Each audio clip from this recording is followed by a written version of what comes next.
There is a moment, high above the rocks of Monte Carlo, where the wind goes completely still, where a woman's foot slips on a ledge she has walked past 100 times before, where the difference between living and dying comes down to a single outstretched hand, and the person reaching out to save her is the last person on earth anyone expected to be a hero.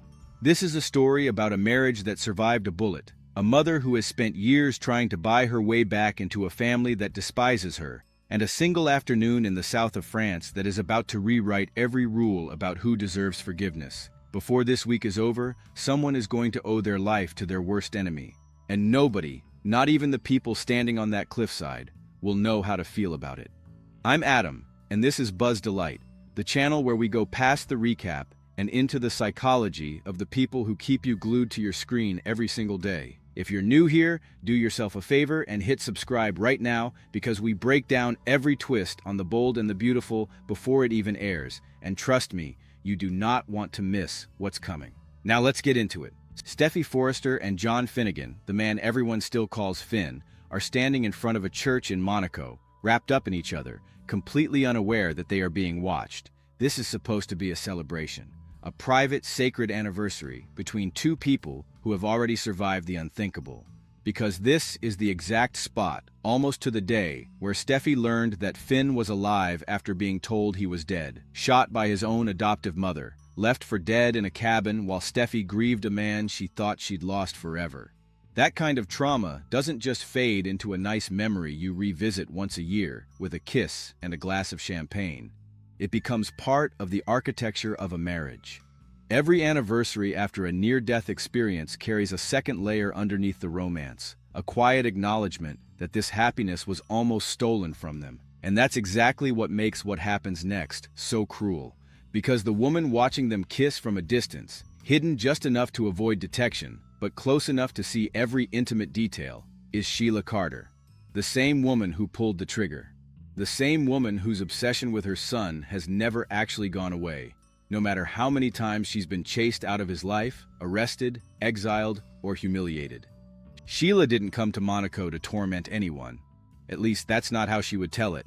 In her mind, she is simply a mother who wants to be near her son on an important day.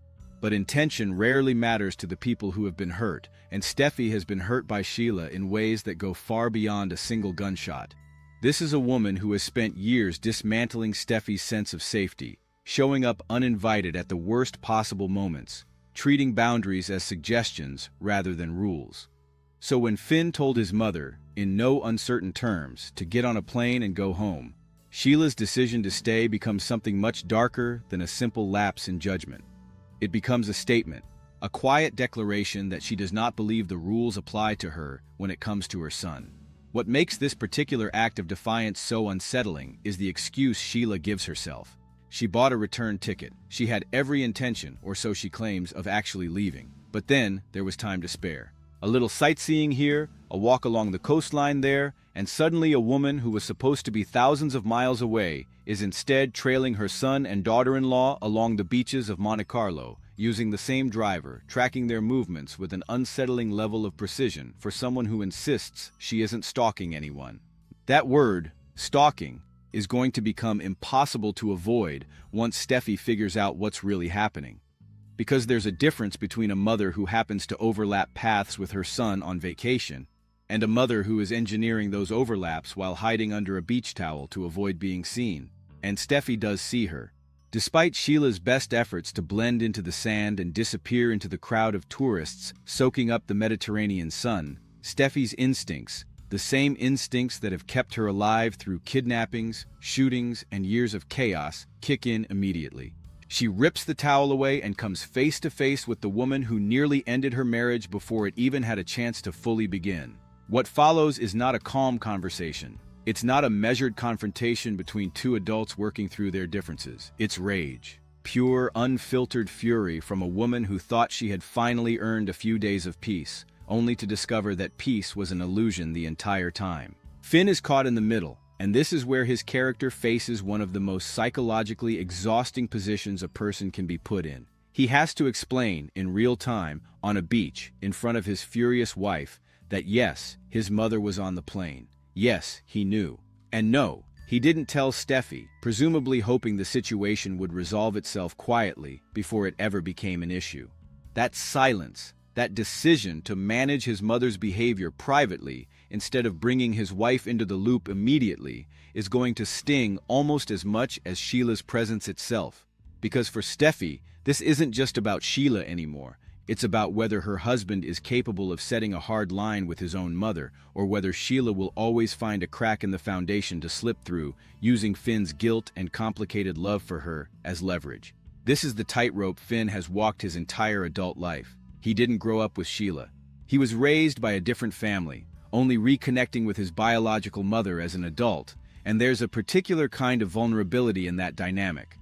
Sheila represents something Finn never had, a blood connection, an origin story, and no matter how many times she proves herself dangerous, some quiet part of him keeps hoping she can be redeemed.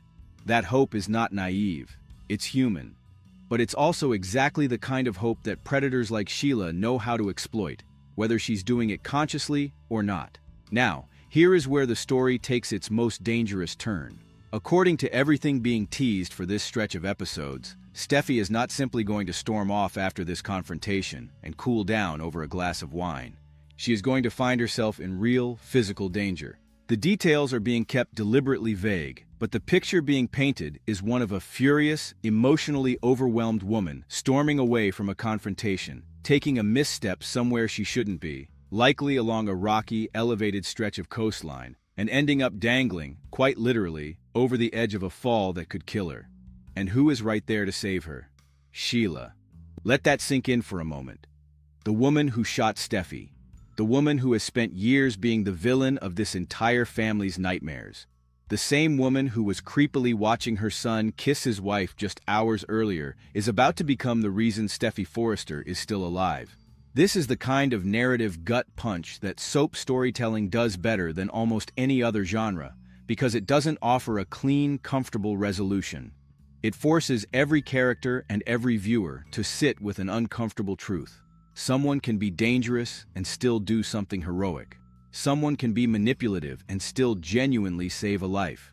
Redemption arcs are rarely as tidy as we want them to be, and this one is about to get incredibly messy. Because once Sheila pulls Steffy back from the edge, once they're standing there, both shaking, both alive, something shifts.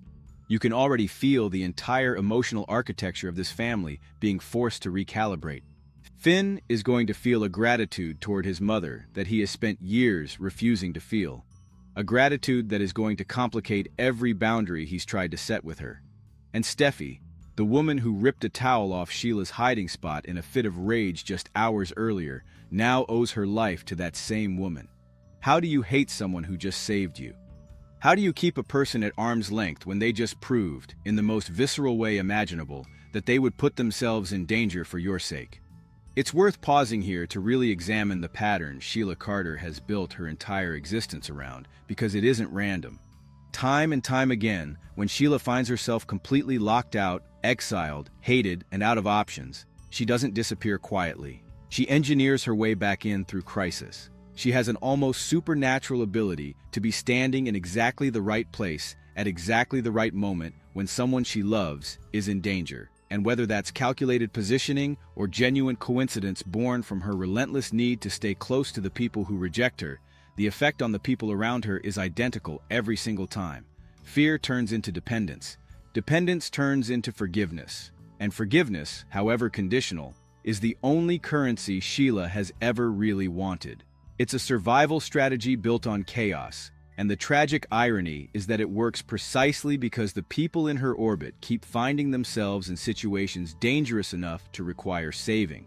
You have to wonder, watching this play out again, whether some deeply buried part of Sheila has learned, consciously or not, that danger is the only language this family speaks fluently with her.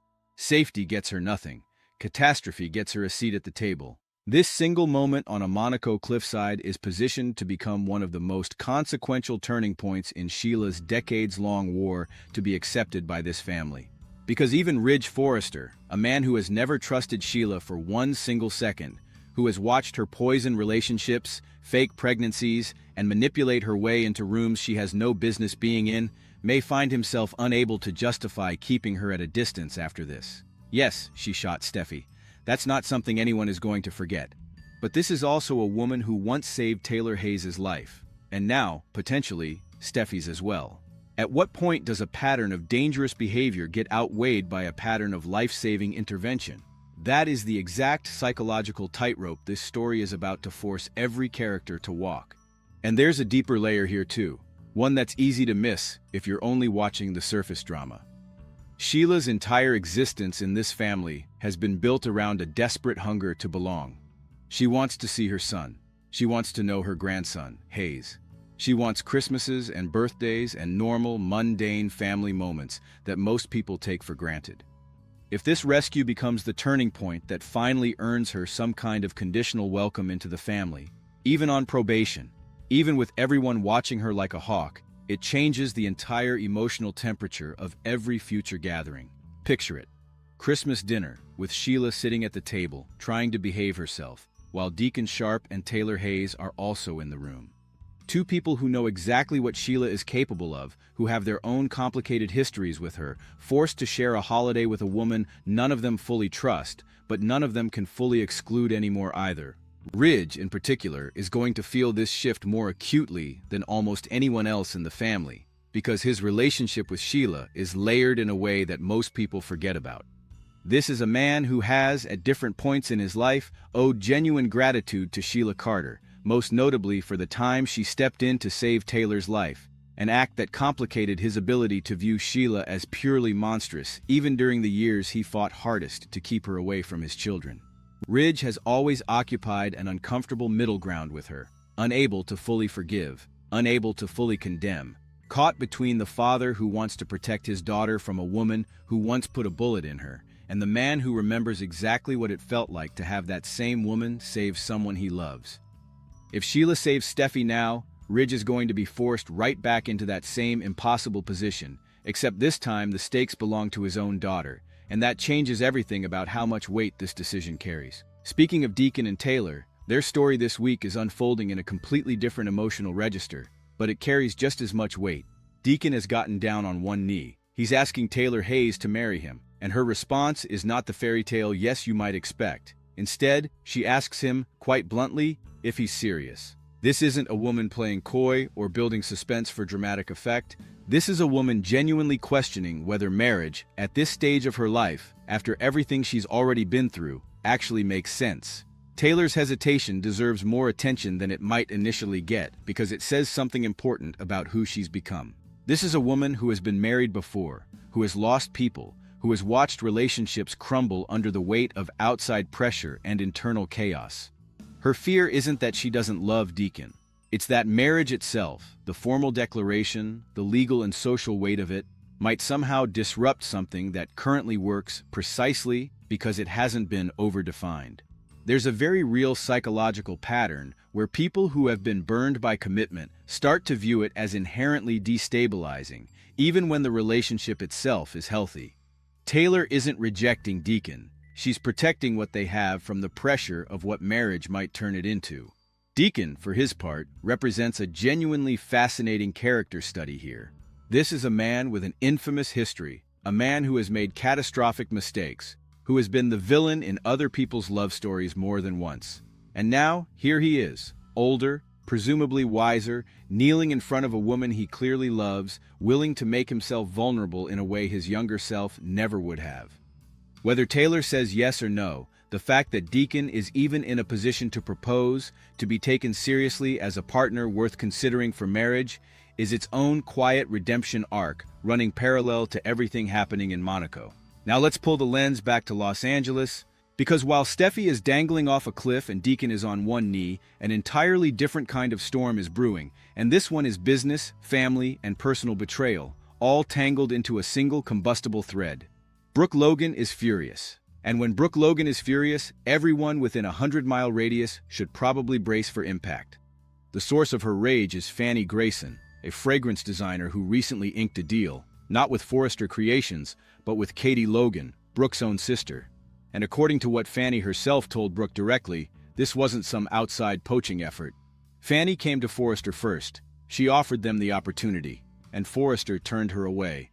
Only after being rejected by the company Brooke has spent her entire adult life building did Fanny take her talents elsewhere, straight into the open, welcoming arms of Katie Logan's rival venture. This detail matters enormously because it means Brooke can't fully blame Katie for stealing something. Katie simply picked up an opportunity that Forrester Creations willingly let fall to the ground. But try telling that to Brooke in the heat of the moment. Rational nuance rarely survives contact with genuine betrayal, and to Brooke, this isn't about a missed business opportunity. It's about her sister, her own flesh and blood, systematically building an empire that looks suspiciously like it was constructed from a blueprint stolen out of Forrester's own playbook. Fashion line, check. Fragrance line, apparently now in progress. It doesn't matter that most major fashion houses eventually expand into fragrance, accessories, and jewelry as a natural business evolution. To Brooke, every single one of these moves feels personal, feels like another brick pulled out of the foundation of a family that used to be unshakable. Ridge is doing his best to pull his wife out of this spiral, trying to romance her, trying to redirect her focus towards something calmer during what's supposed to be a business trip with room for connection. But anyone who knows Brooke Logan knows that trying to talk her down from righteous anger involving her sister is like trying to talk the tide out of coming in.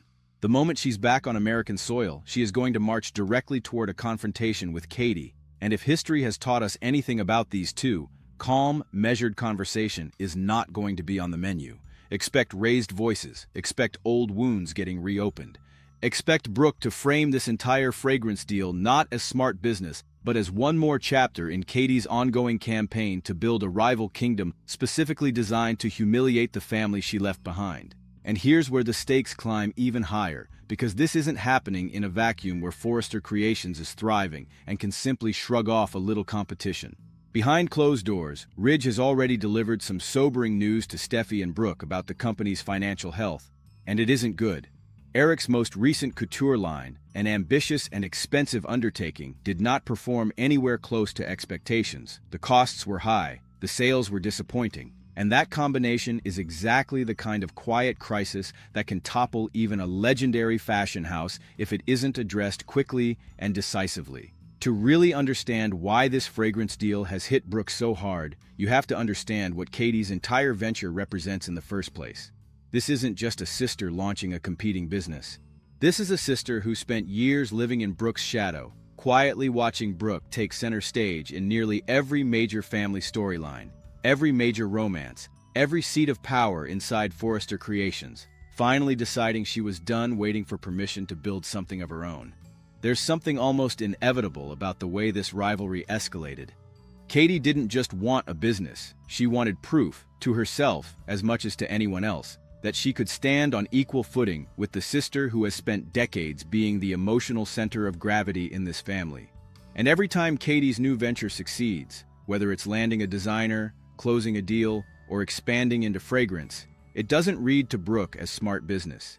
It reads as vindication for a sister who left instead of staying, who built a rival kingdom instead of fighting for a bigger seat inside the one she already belonged to. That's the wound underneath the wound. And it's the reason Brooke's anger over one fragrance line is never really about fragrance at all. This is precisely why the timing of R.J. Forrester's big pitch matters so much. Forrester Creations doesn't just want a fresh idea right now, it desperately needs one. And R.J. thinks he has exactly what the company requires to turn things around. A brand new youth line, designed to capture a younger, hungrier market that Forrester has been slowly losing to competitors. But the real spark of this pitch isn't just the concept, it's the face he wants attached to it. Elektra, the muse, the model, and quite possibly the emotional center of this entire youth line concept.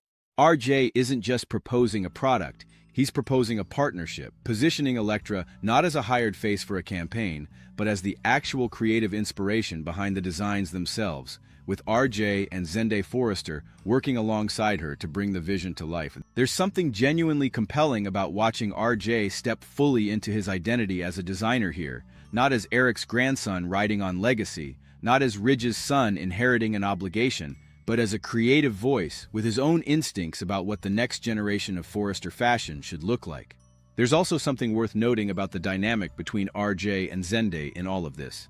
These are two young men who have spent years in the periphery of Forrester Creations, watching Ridge, Eric, and even Steffy occupy the spotlight as the true creative forces behind the brand. This pitch represents a genuine coming-of-age moment for both of them, a chance to prove that the next generation of this family isn't just waiting around to inherit a legacy, but actively capable of building something that could save it. There's a quiet pressure underneath all the excitement too, because if this line fails, it won't just be a professional setback. It will confirm every unspoken doubt Ridge and Eric have ever carried about whether the torch can truly be passed to the younger Forresters. RJ knows that. He's carrying the weight of an entire company's uncertain future into that pitch meeting, dressed up as youthful excitement and creative confidence. And his relationship with Elektra is deepening on two fronts simultaneously, professionally and personally, which is exactly the kind of entanglement that makes soap storytelling so magnetic. When two people are building something together creatively, pouring hours into sketches, fittings, and vision boards, the emotional intimacy tends to bleed into every other part of the relationship. It becomes nearly impossible to separate the professional investment from the personal one. RJ isn't just excited about a youth line. He's excited about Elektra, about the version of the future they might be building together, both in the boardroom and outside of it. But RJ isn't naive about the political weight this pitch carries either. He knows exactly what pitching Elektra as the face of a bold new Forrester youth line represents beyond the fashion itself. It's a direct, unmistakable response to the betrayal the family has felt ever since Hope Logan walked away from Forrester Creations to join her mother's rival venture. Hope's departure wasn't just the loss of a talented designer. It was a wound, a public statement that even someone raised inside the Forrester world could choose Logan blood over Forrester loyalty. If RJ can position this youth line and Elektra as its face, as Forrester's answer to that betrayal, a way of proving the family can build something new and thrilling without needing Hope or Katie's blessing, that's not just a smart pitch. That's emotional ammunition, and Ridge is not going to be able to resist it.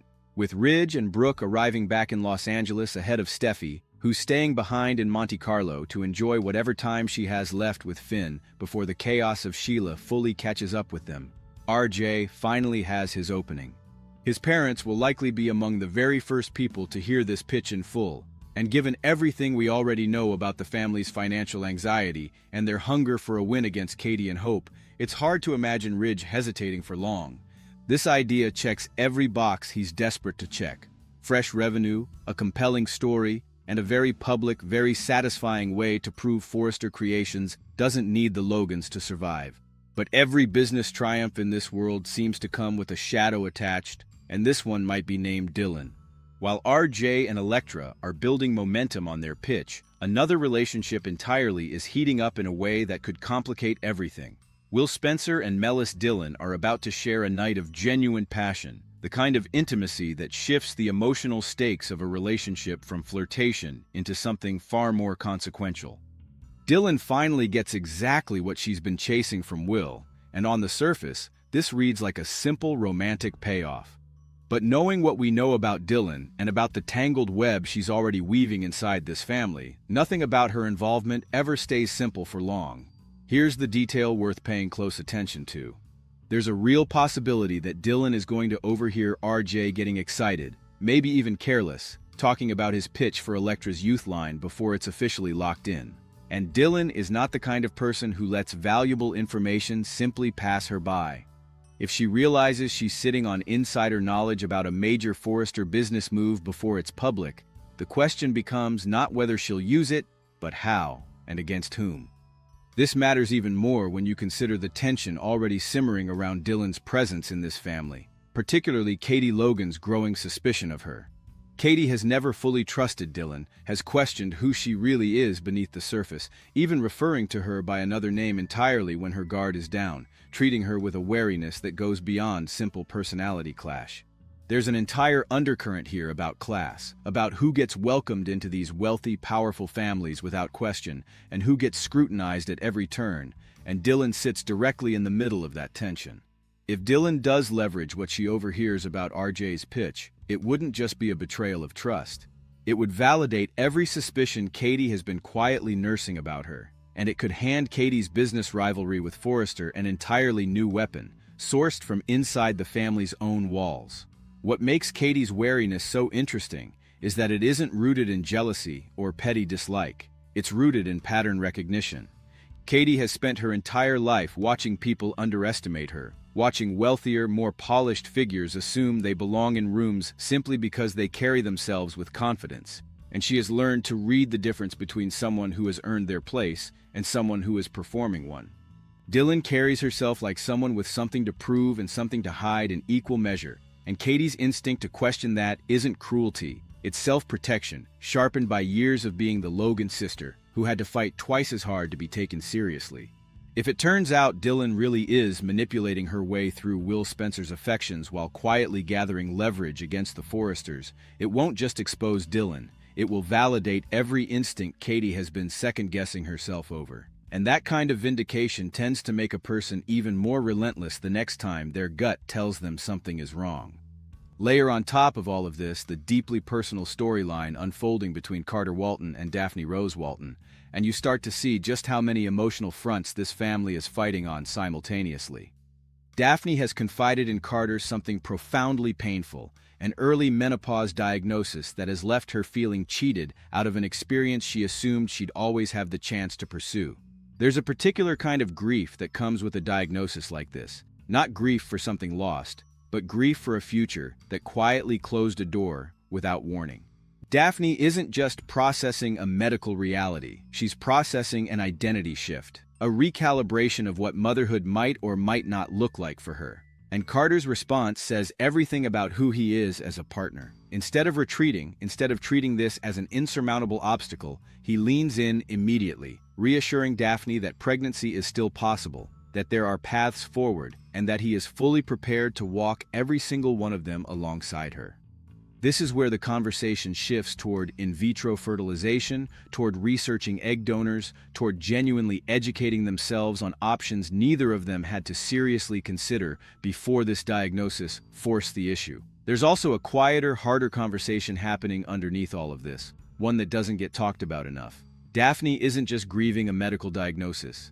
She's grappling with the fear that her body has somehow betrayed the timeline she always assumed she'd get to follow. The fear that she waited too long, chose wrong, or simply ran out of time without ever being warned the clock was moving that fast.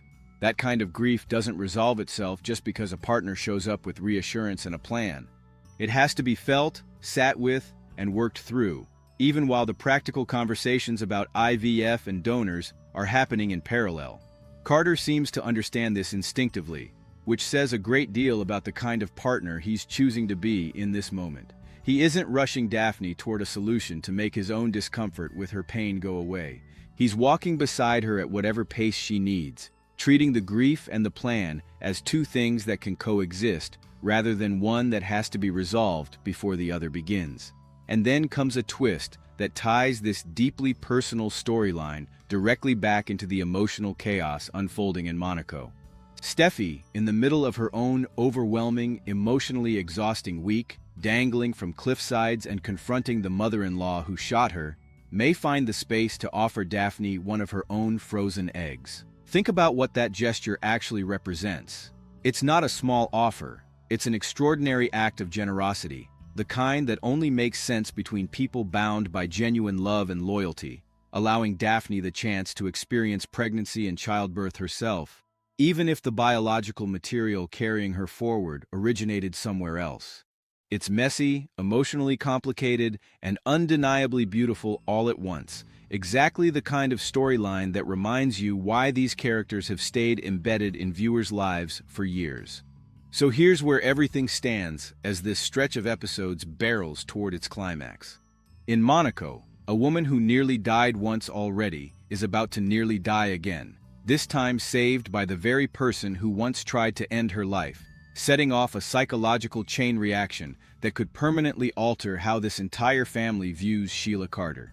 In Los Angeles, a business rivalry between two sisters is about to combust into an all-out confrontation, fueled by financial desperation, wounded pride, and a fragrance deal that started with a rejection Forrester brought entirely on themselves. A young couple is stepping fully into their creative and romantic future, unaware that the very information fueling their excitement might already be sitting in the hands of someone eager to use it against them. And in the quietest corner of this story, two people are choosing to fight for a family neither of them expected to have to fight this hard for. By the time Steffy and Sheila are standing on that cliffside, both breathless, both alive, staring at each other with a complicated mixture of gratitude and unresolved rage, the entire emotional landscape of this family is going to shift beneath their feet. Because surviving something together has a way of rewriting history, even history soaked in as much blood and betrayal as Sheila and Steffy's. The question isn't whether Sheila saved Steffy's life. The question is what that single act of heroism is going to cost every single person who has spent years building walls to keep Sheila Carter out. Walls that a single moment of danger and a single outstretched hand might be about to bring crashing down entirely. And that's not even accounting for what happens the moment Brooke lands back in Los Angeles ready for war, or what Dylan decides to do with a secret she was never supposed to hear, or whether Taylor ultimately says yes to a man the family once considered unworthy of a second chance. Every single thread in this story is pulling tighter, and something is about to snap. What makes this particular stretch of storytelling so effective is that none of these threads are actually separate from one another, even when they seem to be unfolding in completely different corners of these characters' lives. A near-death experience on a cliffside in Monaco is going to ripple outward and reshape how an entire family gathers for the holidays. A rejected fragrance pitch is going to detonate into a business war that could determine whether Forrester Creations survives the year. A proposal delivered on one knee is going to force a woman who has already lost so much to decide whether she's brave enough to risk losing again. And a single overheard conversation about a youth fashion line could hand a stranger with an unclear agenda enough leverage to destabilize a business empire built over generations. Every one of these people believes they are the protagonist of their own private crisis, unaware that their choices are about to collide with everyone else's in ways none of them can predict. That's the real engine driving this story forward, not any single twist, but the way every character's decisions are quietly, inevitably setting a trap for someone else. If this breakdown had you on the edge of your seat, make sure you like this video and share it with someone who needs to catch up on everything happening in Monte Carlo right now, and subscribe to Buzz Delight so you don't miss a single moment of what's coming next, because trust me, this is only the beginning of one of the most explosive stretches this show has given us in a very long time. I'm Adam, and I'll see you in the next one.